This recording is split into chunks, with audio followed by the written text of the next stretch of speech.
Hello, greetings to everyone. This is Enakshi Sarkar, legal intern at ubAdvocate.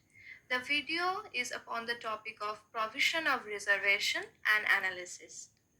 So, in the first, we will see that who will be regarded as scheduled caste.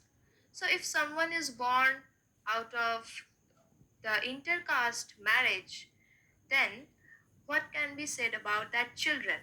The Honorable High Court of Hyderabad, in response to the writ petition filed by S. Manjusha Reddy, held that determining the caste of the child born out of an intercaste marriage must be case specific.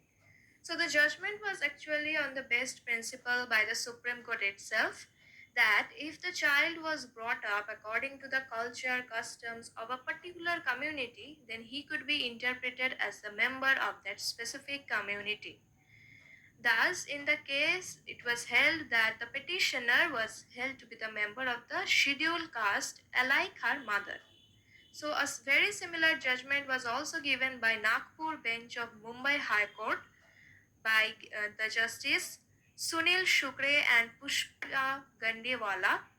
In response to a petition, it held that the children from intercaste marriage can also take on their mother's caste.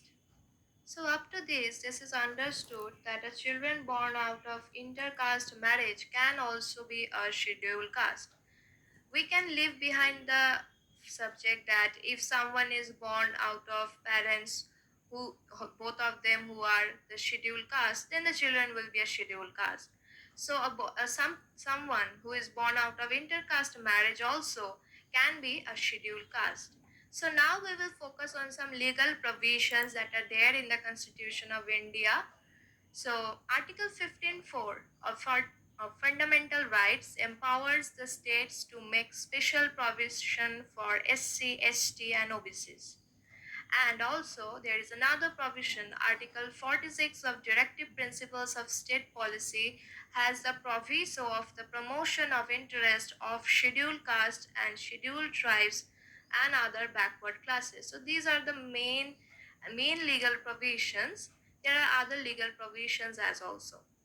So now we will focus on some rulings. The first ruling is about Ravneet Kaur versus Christian Medical College. The Honorable Supreme Court held that beside the government institutions, the private institutions who receives aid out of the states cannot discriminate on grounds of religion, caste, race, language or any of them. So the second judgment is a landmark judgment on the reservation provisions. In the case of E.V. Chinnaya versus State of Andhra Pradesh, the Supreme Court ruled that only the President has the power to notify the inclusion or exclusion of a caste as a scheduled caste, and states cannot tinker with the list.